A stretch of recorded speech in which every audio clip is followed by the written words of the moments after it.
संत तुकाराम महाराजांच्या पालखीचा आज इंदापुरात मुक्काम। इंदापुरात पालखी सोहळ्यातील दुसरं गोल रिंगण सोहळा पाहण्यासाठी नागरिकांची मोठी गर्दी।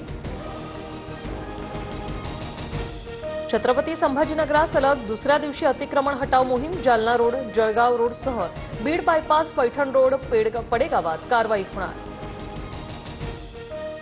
ओडिशाच्या पुरी श्री गुंडीचा मंदिर परिसरात चेंगराचेंगरी तिघांचा मृत्यू तर 30 जण जखमी। डबेवाल्यांची सेवा 200 रुपयांनी महागली। जूनपासून नवा दर लागू होणार। मुंबई टिफिन बॉक्स सप्लायर्स असोसिएशनची माहिती।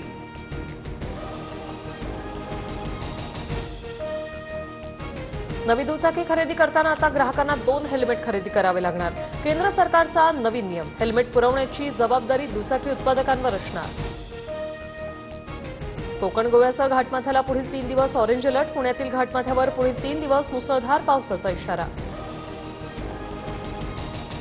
मध्य आणि हार्बर रेल्वेवर आज मेगा ब्लॉक। मध्य रेल्वेवर ठाणे आणि कल्याण तर हार्बरवर पनवेल ते वाशी दरम्यान ब्लॉक।